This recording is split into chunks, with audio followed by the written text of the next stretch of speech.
Hey everybody, welcome back. We're going to cover the first half of what we covered in class this week today, and that would be what you would call Genesis 9b, talking about Noah's family. So I'll make another video for what we could discuss the second half of class, being chapter 11, which is the Tower of Babel story. But let's jump right in. Noah's sons who came out of the ark were Shem, Ham, and Japhet, and Ham was the father of Canaan. These three were Noah's sons, and from these the whole earth is dispersed. So what's odd here is it names the sons the way they came out of the ark: Shem, Ham, and Japhet. What we find out, though, is that this is not their birth order. Their birth order is actually Japhet, Shem, and Ham. Shem is the second born. Then Noah, a man of the soil. I wonder if that's a play here, since we know that Adam comes from the word Adamah, which is dirt. So Noah is now a man of the soil, was the first to plant a vineyard. So we talked about how there's this dual thing going on here with Genesis 1, the creation story, and the Noah recreation story after the flood. So the fact that he's planted something, that he's now in a garden, if you will, except it's a vineyard, is to be expected. He drank some of the wine, got drunk, and was uncovered in his tent. Then Ham, Canaan's father, saw his father's nakedness and told his two brothers outside. So Shem and Japhet took the cloak and laid it over both their shoulders and walked backwards, and with it covered their father's nakedness. But their faces were turned away, so they did not see their father's nakedness. When Noah woke from his wine, he learned that what his youngest son had done to him, so he said, "Cursed is Canaan, the lowest slave will he be to his brothers." He also said, "Blessed be Adonai, God of Shem, and let Canaan be his servant. May God enlarge Japhet, may he dwell in the tents of Shem, and may Canaan be his slave." Now Noah lived 350 years after the flood, so all Noah's days were 950 years. Then he died. Everything's crystal clear, right? Y'all all know the whole story at this point, and there's nothing to explain, right? No, this story is super weird. Super weird, right? And it's okay. There's stuff in the Bible that's super weird, and we're going to talk about it. So, as we've already talked about the birth order. Now, he drank some wine and become drunk. One might even say that he took the fruit and ate it. In this case, drank it. And then after this, Shem, the middle child, is elevated above all three. Ham, the youngest, remains at the bottom.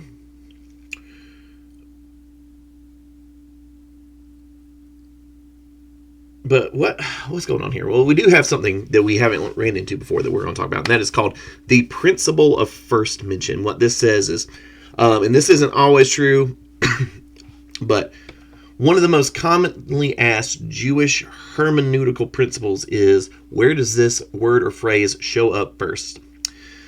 You've noticed that quite a few phrases show up in the text for the first time in the story. And the idea is that when you see the word or phrase again, you should be thinking about the first time it was ever mentioned. So, what the thing we got to ask is am I supposed to understand this concept and what the story is talking about as it appears for the first time that we've heard this? So, we're halfway through chapter 9. And we have this thing again about seeing nakedness. Nakedness is becoming a thing. So, if what we just read was recreation, mirroring Genesis 1 and 2, then this must be mirroring Genesis 3, which would make sense with all the nakedness talk, right? So, Shem and Japhet took a garment and laid it across their shoulders, and when they walked in backward and covered their father's nakedness, their faces were turned the other way. More nakedness. When Noah awoke from his wine and found what his youngest son had done, he said, "Cursed be Canaan, the lowest of slaves will he be to his brothers." So what about this curse? Because we're seeing some parallels here. We see some fruit is taken, something sketchy happens, and then there's a curse dealt out. So this is Genesis 3 all over again, right? In a garden, takes some fruit from the garden. There's some nakedness and some shame. And then the story kind of goes off the rails. But why the curse that Noah gives? Because Noah doesn't curse Ham, who's the person who did the wrong thing. He curses Canaan, who's Ham's son. Canaan hasn't done anything wrong. Ham did something wrong. This is really weird. Moreover, how do we know what Ham did wrong? The text is kind of vague as far as what actually happened in the tent. But it's clearly he did do something.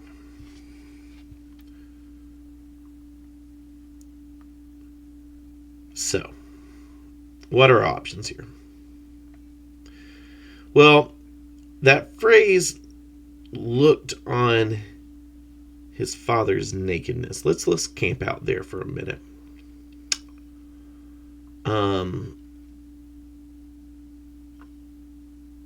Because we find out later in Deuteronomy, when we start getting some of these more complex laws, that to look on your father's nakedness or to look on your uncle's nakedness, anything like that, is to do something sexual with their wife. Which is, the Bible is full of interesting things like this.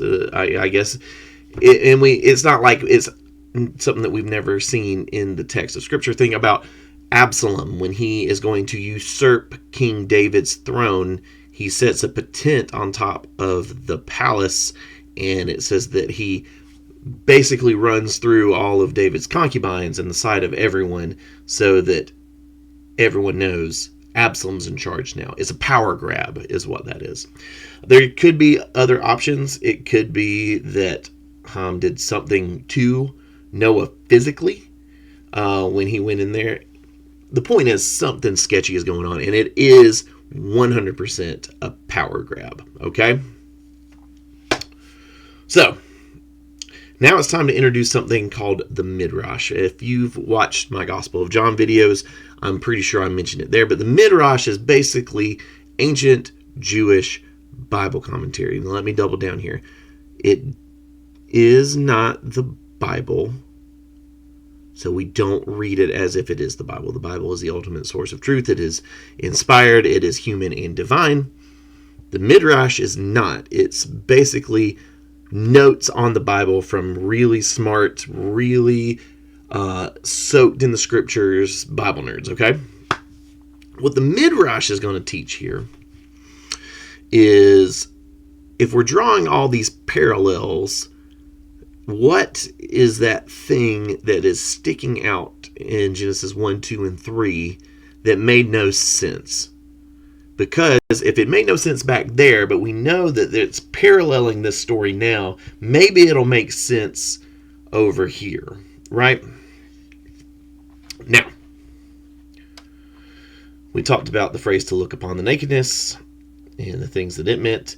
I'm probably going to fall in the camp of more Ham taking advantage of his mom. Some people will fall more in the camp of Ham injuring Noah in a way that is going to ruin any prospect of him having children in the future. Either way. Let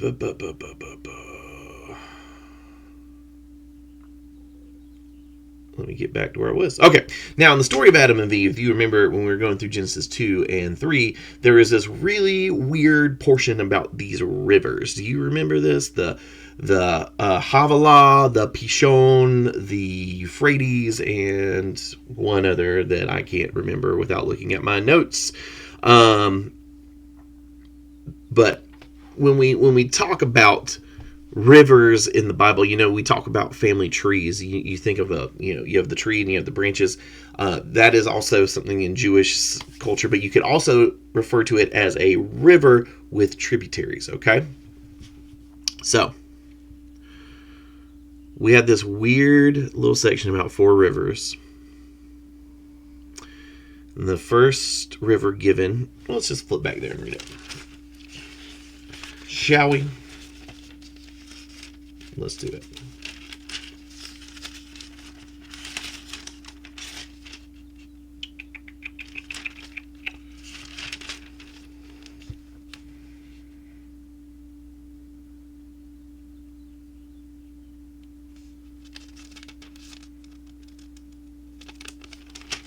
Well, I'll read it just as soon as I find it.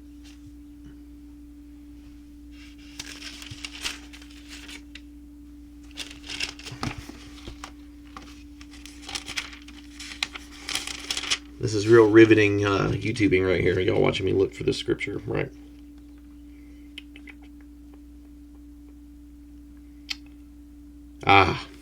Genesis 2, starting in chapter 10. A river flowed out of Eden to water the garden. From there it divided and became 4 riverheads. The name of the first is Pishon, the one that winds through the whole land of Havilah, where there is gold. The gold of that land is good. Bdellium and lapis lazuli stones are also there. Lots of description about this first river. The name of the second river is Gihon. It winds around the whole land of Cush. A little less detail. The name of the third river is the Tigris. It runs east of Assyria. Okay. And the fourth river is Euphrates. Cool.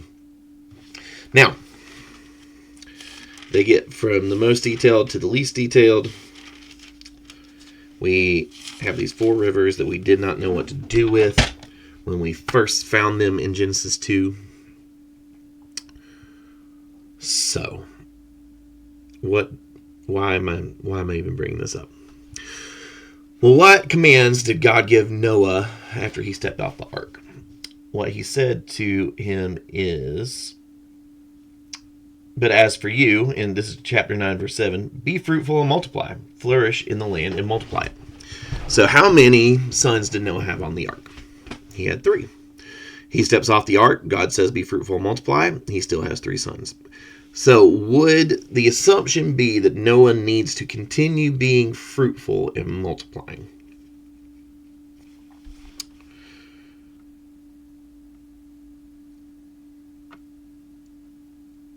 Because there's 4 rivers.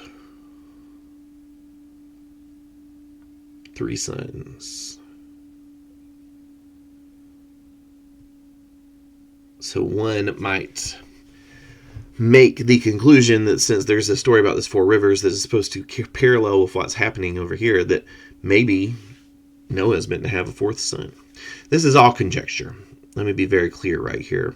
This is not something concrete. This is not something we can hang our hat on. It's not something that we can say 100% this is what it is. This is just some options that we have according to ancient Bible scholarship that we can talk through, okay? So, what we can agree on is that when Noah comes out of his tent, he is angry. No matter what happened, no matter if he's been injured, no matter if his wife was taken advantage of, or if it's something completely different, we don't exactly know what happened inside the tent. We can only guess.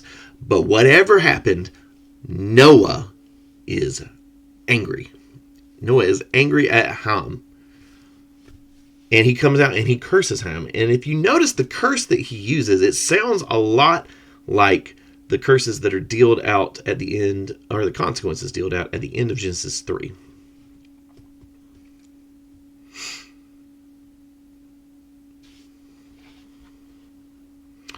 So it seems like Ham has done something to Noah, and Noah is bent on revenge.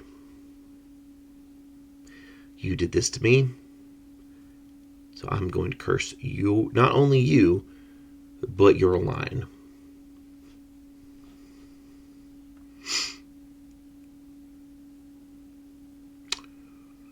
In the first creation narrative in Genesis 1, 2, and 3, we found that God knew when to say enough at the end of Genesis 1.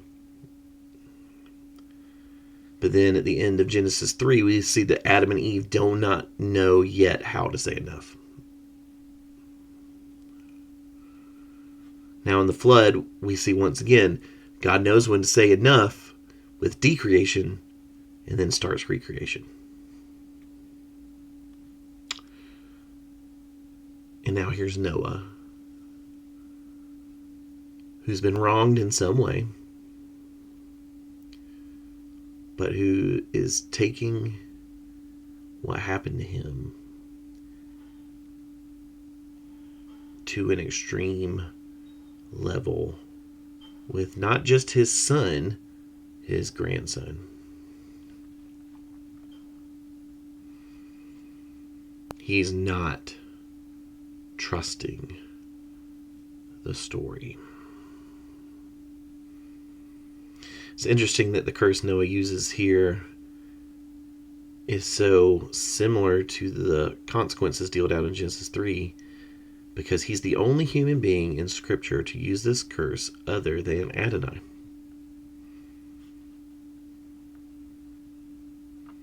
Not that God's a human being. Noah's the only human being to use this in Scripture.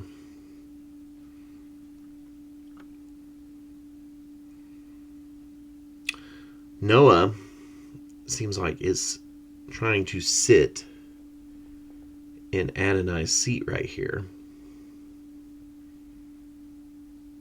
instead of leaving the consequences of what Ham has done to Adonai. When Cain murdered Abel, Adonai handled the consequences.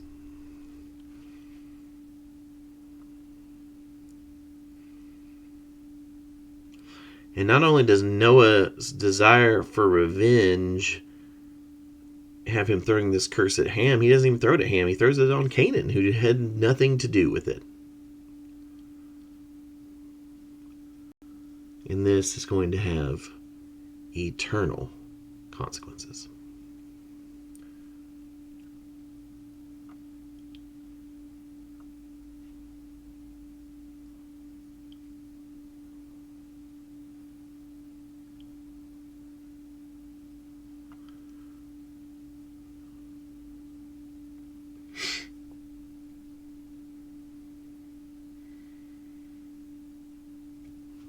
Now,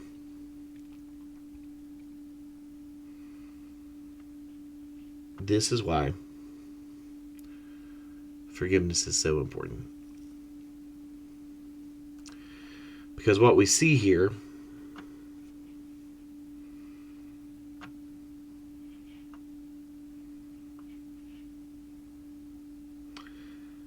is again and again we see the tendency of humans to think the end justifies the means. In this case, it's twofold. Ham justifies violating his own father and mother so he can get ahead. And Noah rationalizes cursing an entire family line, his descendants, in revenge. The Bible is brutally honest about human behavior and motives. When we are faced with these disturbing things in our human nature, Jesus' teachings are even more shocking. Because in the Beatitudes, Jesus says that people who know God but don't have power are actually the blessed ones. Because God can be trusted to make all things right. When we decide that we're not going to take matters in our own hands.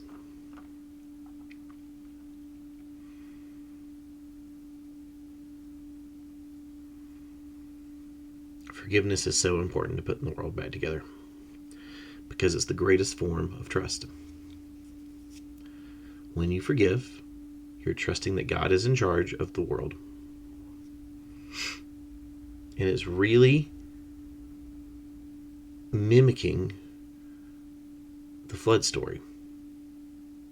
Because God knew when it was time to stop decreating and start recreating. What we keep seeming to learn is who God is, and we keep learning what man is afraid of.